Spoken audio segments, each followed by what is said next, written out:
Welcome, viewers, to another episode of Spotlight, the program that highlights the goodness of God in the lives of His children. Today, we have yet another interesting guest, a man by the name of John Fray, a jovial man, a hard worker, a focused man, moreover, a Christ-centered man. Welcome to the set, John. It's a pleasure having you with us today. Thank you for having me. Awesome. So, John, people see you who come to this church. They see you nearly every week, but they don't know who John is. So tell us, who is John Fray? Well, I'm John Fray. Yes. I attend, officially on paper, I attend the Apple Creek Seventh-day Adventist Church. I was born into the Adventist Church and attended many Adventist churches, throughout my life. My parents helped to plant churches around the city and in the GTA area. So, we ended up going to a lot of churches just over the years. Mm-hmm. So I've come to call a lot of places like a second home, and Agape is one of them. So what's the first church you remember attending? The first church I remember was the Kingston Road Seventh-day Adventist Church. And that was the church I was born into. We left that church, I believe, when I was 6 or 7. The Kingston Road Seventh-day Adventist Church? Kingston Road, I don't yes. know. Has the name changed, or has the church? It's since changed forms. From the group at Kingston Road, we have there was also at the time, I believe, was the Ephesus Church, and we had members from Kingston Road and Ephesus. It evolved into the Beulah Church. Where was it located? Kingston Road Church was located on Kingston Road, and it was Kingston Road and Victoria Park, so like a South Scarborough. Oh, okay. Yeah. Okay. So you were living in that area at the time? We were living in the Beaches area, Maine and Danforth. Mm-hmm. That's where I grew up for the better part of my childhood. Mm-hmm. From there, moved to Ajax with my parents. And, since then I've gone on my own and have my own family, and we live about 7 minutes from the Agape Church. Yeah, okay. We're going to talk more about that in a second. Yeah. But, so you grew up mainly in the Kingston Road Church, at least the early part of your childhood. Early part, yes. From Kingston Road, we went to... What was special, if anything, about the Kingston Road Church? Because apparently, if I'm hearing you correctly, that church split up into several different churches. I know that your dad, for instance, was very involved in church planting, and I imagine other members of the church might have been so minded. So is it from that the church split? It was or was it over some disagreement? Yeah, no. What it was is we left Kingston Road in to assist in the planting of another church. It was at the time it was the Maranatha Church in Vaughan, and again I was very young. It was the church that I was actually baptized in, but we went to Maranatha for a number of years. And growing up there, or spending some time growing up there, I got involved at an early age. Attended a lot of Revelation seminars and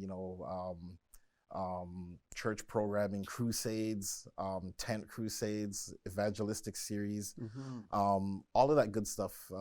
I really got into at that age, at that point. So you mentioned that it was all good stuff. John, there are some people who are of the view that when children move around to different places, whether to live or to attend church, as has been your case, that it has a negative impact on them. Is that your experience?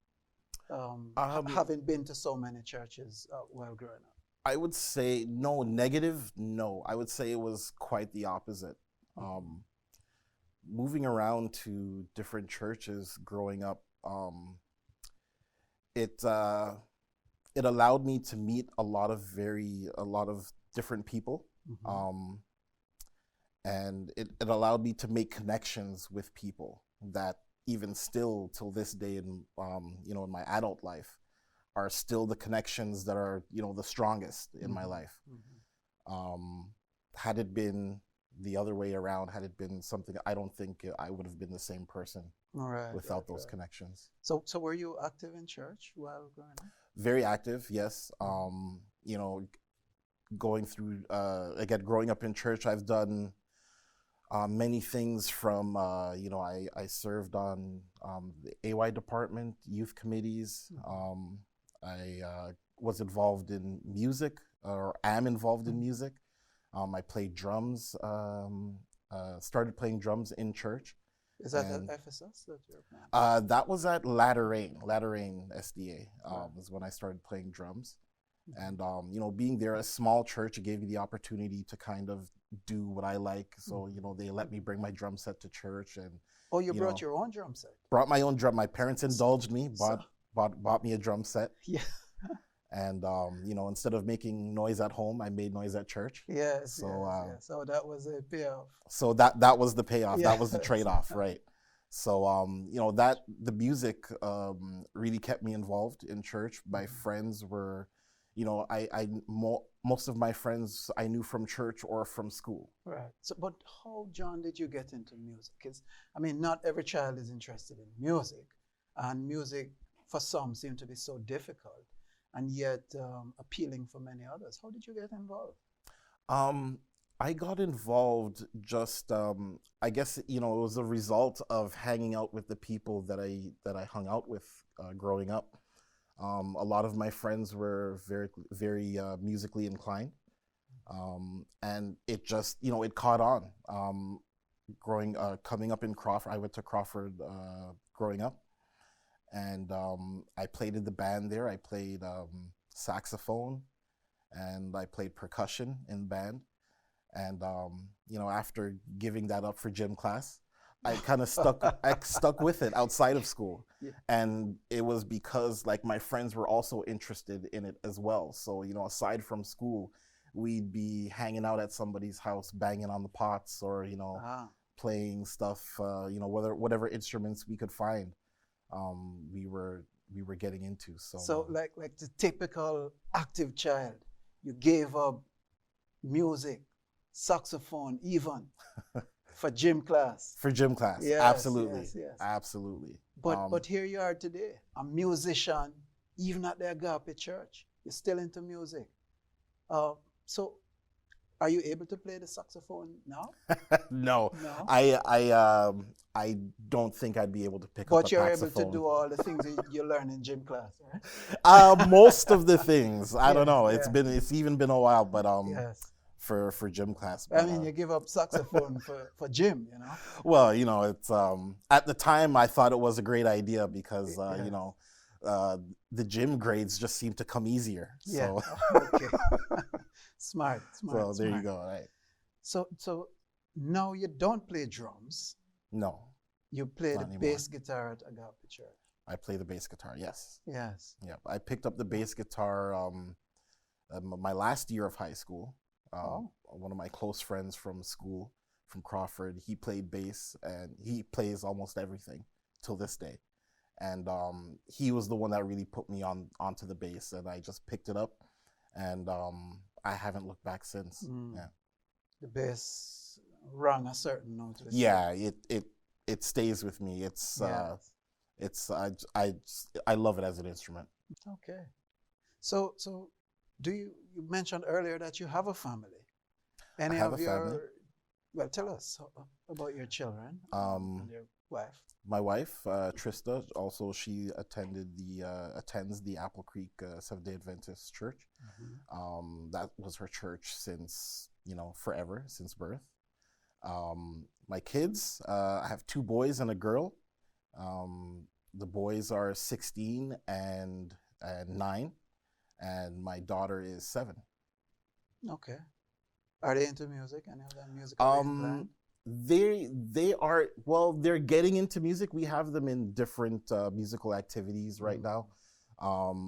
We, over the years, you know, them growing up as well, we've had them in you know, everything from piano lessons, singing lessons. Right now they're doing a combination of guitar and vocal lessons online. They're taking classes online. So music is always in the house, right? Music is always a big part of what we do as a family. What about your wife? Is she involved as well? Yes, she is very musically inclined as well. She grew up taking piano. She sings as well. She was, for a long time, she was involved with the music department at Apple Creek. And yeah, but, you know, again, everything, you know, in the house revolves around music for us. Right. Okay. What about your professional life, John? Are you a professional musician? Is this what you do for a living? I'm a professional lover of music. I wouldn't say I'm good enough to be a professional musician. Yes. But not yet. Not yet. I don't know. It's a work in progress. Yes, but professionally, what I have a residential construction background. I attended the George Brown College for residential construction management, and I came up. You know, my dad's a general contractor. I came up, you know, through the years working with him during the summers, and you know, he taught me how to swing a hammer and you know, install a toilet and all that good stuff. Right. Now for my profession, what I work for Toronto Community Housing.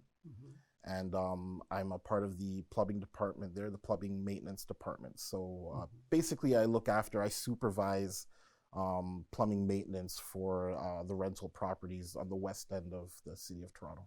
Right. Okay. And what's that like? I mean, you're into construction, but you have music going on for you on the side. Yeah. Is construction something that you're seeing yourself remaining in over the years, or do you want to venture off fully into music? Well, you know, music, there's almost no separation. Music is just always with me, no matter what I'm doing. So you know, as far as professionally, I really do like what I do professionally. I like the profession that I'm in, and you know, I think what's most important for me is, you know, whether I'm sitting at the desk doing something or I'm, you know, on a stage playing an instrument. I think what the most important takeaway for me is that, you know, there's a result to what I'm doing, and you know, I kind of tend to attach the way I feel about what I'm doing with the result that I'm getting out of it. Okay. So, you know, with the music and you know, everything, construction and home building, it's, you know, there's so much satisfaction for me there that, you know, it's almost, you know, I can't really do one without the other. You know, they're kind of both a part of me. Right. Yeah. Somebody told me that you're a passionate individual, and perhaps that is why you immerse yourself so much into the music and into your job, because you're such passionate, focused individual. Do you see yourself, John, as a person who would ever veer away from something that you focus on? And I'm asking this for a specific reason. You know, I feel like that's a tough question. Yeah. There's always distractions. Yeah. There's always things that, you know, things happen in life, and it can take you one way or the other. But I feel that, you know, with, you know, being the product of the household that I grew up in, and, being the product of the people who I surround myself with, I think it'd be very difficult for me at this point to do anything else, to stray, away from that. I hear you, John. I hear you. I hear you. Viewers, we're up on a break. When we come back, I'm going to question John some more about the path that he has chosen. See you soon. Hallelujah, you're worthy to be praised. Hallelujah, you're worthy to be praised. Hallelujah, hallelujah, you're worthy to be praised. Hallelujah, you're worthy to be praised.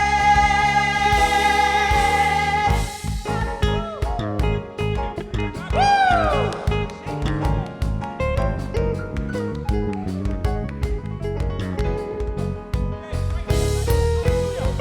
Hallelujah, you're worthy.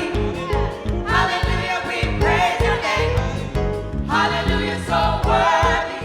Welcome back, viewers.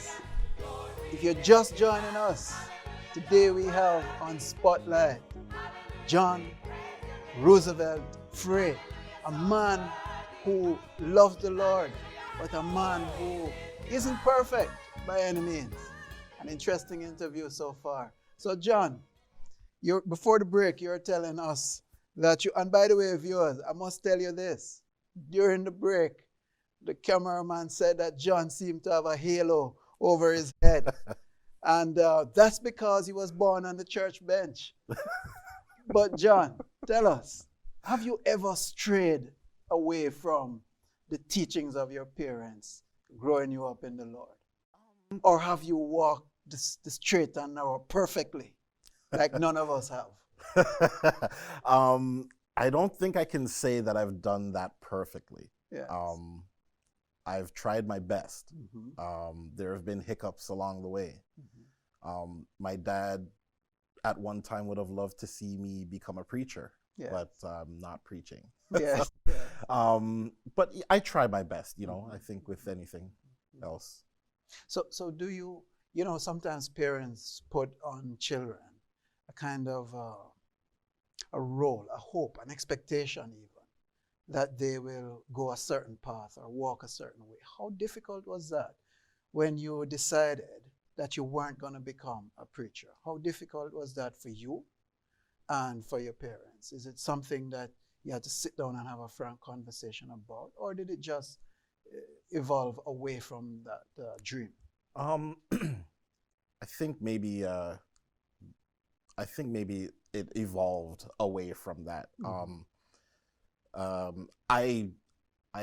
I had no desire to be in the ministry or preaching Yes. or anything like that coming up in school. But at the end of the day, when it came to my parents, I think, whatever they suggested for me, I think they just wanted to see me apply myself to something and make something of myself. Okay. All right. So there wasn't any great pressure exerted on you, just an expression of what they'd like to see you do. Yeah, no real pressure. The pressure was just to, the pressure was to do good. Generally, the pressure was put on me really, when it came to my church life. Mm-hmm. It was, make sure that you're involved in something all the time. There wasn't a time where I was attending church and not involved in something. Okay. Yeah. So were you pushed, or did you volunteer to be involved? Some things were voluntary. Yes. But yes, I was definitely pushed. I think like a lot of kids, growing up, I was definitely pushed. Mm-hmm. I resisted to some things, but for the most part, I stayed, in the program. Mm-hmm. Growing up, it's, your parents drag you kicking and screaming to, prayer meeting or, Friday night vespers or whatever the case may be. Yeah. I was that child being drugged to church, Yes. just the same as the others. Yes. And, it stuck with me over time. So you mean to say, John, that even though you were unwilling at the time, that you have no regrets? No regrets. No Okay. regrets. That's an interesting point for young people listening on who feel like their parents may be forcing them into church activities. But Sure. you're saying that it pays off in the long run. For me, it has, yes. Mhm. Looking back, I wouldn't have had it any other way. Yes. Um, But John, you went to Crawford yes. College. Crawford Adventist Academy, CAA, Yes. and What was your experience like at Crawford? oh, I had a great time at Crawford. You know, most of my friends that I have now are my friends from school, are my friends that I met when I came to Crawford, and we've, linked and haven't unlinked since. That has become a big part of who and what I am now. Yeah. So there's a school of thought, John, about that says that if the reason that young people will remain in the church is because of the connections that they've made with like-minded young people, obviously in the church. What are your views on that? Do you find that to be true? I would agree, yes, that has been my experience. Um, I started going to Christian school in grade 4. And again, the friends that I have now have been my friends since then. Previous to that, I attended public school, and very few. I have very few people from those early days. That being said, I don't think I would be where I am now if it wasn't for that change. That has definitely set me on the path that I am now. Yeah. Right. Any ideas, John, about why young people are leaving the church? Man, it's tough. I think it's tougher now, today, than it was even when I was growing up.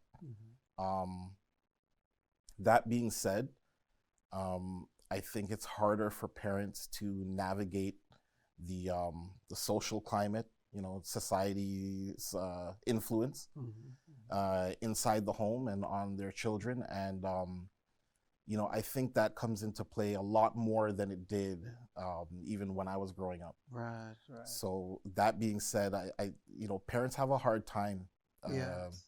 have a very hard time, I believe, even more so now. But John, being the product of apparently good parenting yourself and being yourself a parent, what would you say to parents if you had one thing to say to them about the issues you just highlighted? What would that be? Look at the parents and talk to them. Tell them that one thing that you would tell them. It would be to exercise patience. Be patient with your children.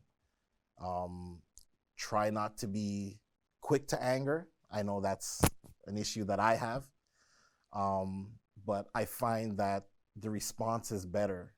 The response is sweeter. The payoff is greater when you exercise patience along the way. Yeah. So parenting approaches seem to have changed over the years. I imagine your parents may have used a different approach to what you're using. Absolutely. So you want to talk a little bit about the differences? Sure. Growing up, my parents were very, I call it old school. I don't know what we called old school these days. My parents were very traditional, but still are very traditional. Typical West Indian background, West Indian home, and for the most part, we were, we weren't to be heard. We weren't to be, we were seen, but you weren't to be heard. It was, you obey and there was no conversation after that. That's basically, there was a simplicity to it. That's how we grew up. I find now it's not so much the case. I find that I'm having a lot more conversations with my children than my parents had with me, and not just the everyday type of conversations where you want to give your kids important information about navigating life. I mean just simple decision making. The kids are coming to you with logic and reasoning that I wasn't really prepared for at their level. So I find that's a bit of a challenge, and back in the day that might have been regarded, in my day that might have been regarded as smart talk. You got a smart lip. But that's where the patience comes in for me. You're rude. Right? You're feisty.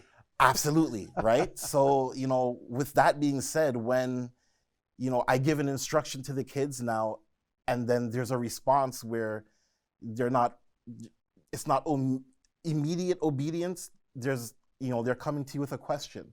Well, I think that, and they're giving you options. Well, no options. Do what I told you to say.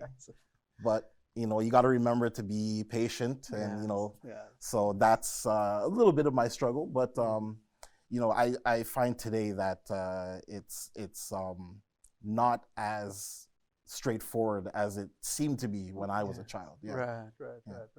And there are people who will say that the world was a better place then, when children just did what they're told. Sure. Than it is now. But as you've said, the times have changed, and so as parents we have to evolve. And I find, John, that children in particular, tend to feel more involved and more attached to family decisions, family directions and directioning when they are part of the process. So as they come with questions, as they come with, queries about why you give instructions, you as the parent giving certain instructions, you found it helpful, John, to explain and to talk with them about it, rather than do it because I said so. Yes. Yeah, absolutely. There are times where you just need something you just need done. The obedience. Yes. But the conversation goes a long way, because it helps to, it pays forward. Going forward, the kids seem to understand you a little more. They now know you have that look on your face and you give an instruction or you say something. They know what it means. They can read in between the lines now, because we've had that conversation. Right. Awesome. Very good insights there, John. So tell us, is there something that God has done for you in particular that you would like to highlight as we wind down? I think for the most part, I want to give utmost thanks for putting me on the path that I've been on, and that's taken me here. It hasn't all been a bed of roses, but like most Christians, you've had your ups and you've had your downs. Absolutely. Yes. Absolutely. And I could have, if I'm not here, I could have ended up anywhere. So, I give thanks for, the things that I've seen, the things that I've experienced, and I give thanks for what he's kept me from. Because I know that there's a lot out there that he's kept, from me, from my path, to, make sure I've ended up on the path I am on now. Yes. Right. So when you were growing up, there was a friend of yours. Yes. That you want to tell us about. Yeah.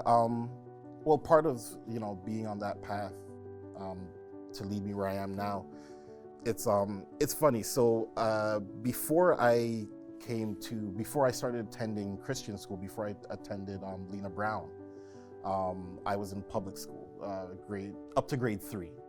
And my best buddy at the time, leading up to that point, we were the only black families living on our street at that time. And my best buddy Josh, we did everything together. We hung out. my mom sent me to his house to get chicken pox so that I can get the chicken pox too, chicken pox parties. Yeah, we all of that, right? That being said, I was the Adventist. I was the kid that went to church, and they didn't attend church at the time. And growing up, we were always very close, but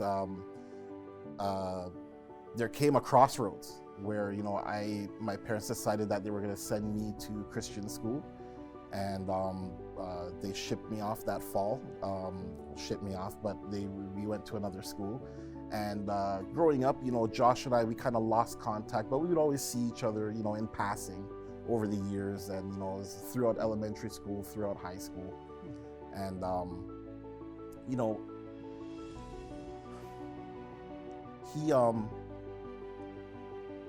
he ended up taking a different path than I did, and he ended up becoming a product of that path. Unfortunately, he was murdered a number of years back, and he got caught up in the wrong crowds. He got caught up in the things that I wasn't aware of was going on around us in the neighborhood and stuff like that. He got caught up in gangs and drugs, and again, he became a product of that. So I do give thanks because, had I not, been taken out of that system, that environment, who knows where, who knows what. Right. Yeah. So you can see, at least with that God has really been instrumental in directing your life. Absolutely. That is not a question. Yes. You also talked about working with your dad during the summers. Yes. How do you see, and what would you say about the value of young people working from early? I think it's a very important thing to learn to work hard, learn how to work hard now, rather than, save it for later. My dad was always a hard worker, and I learned that, with him on the job. You pick up a tool, and you learn how to use it, and what tools go to what task, and it was being in the moment, it was being focused, it was discipline. Yes. There was all of that, in those summers with him, and it was a great experience. It taught me to be a jack of all trades, master of none. Yeah. But it's so much of what I am, who I am now. Yeah. Right. So the value of hard work, John, has made you into who you are today. Proud father, hard worker, provider for your family, and indeed a man on a mission for Christ. Participating in church services and leading people to Christ as you go along each day. Well, unfortunately, John, we're out of time, but it certainly was a pleasure to have you on the program. Thank you so much for joining us. Viewers, there you have it. You've heard from John himself, a man dedicated to Christ, a man who loves the Lord, but a man who's full of passion and does everything with purpose and with zeal. It was indeed a pleasure talking with him. Until next time, be kind, be gentle, and walk good.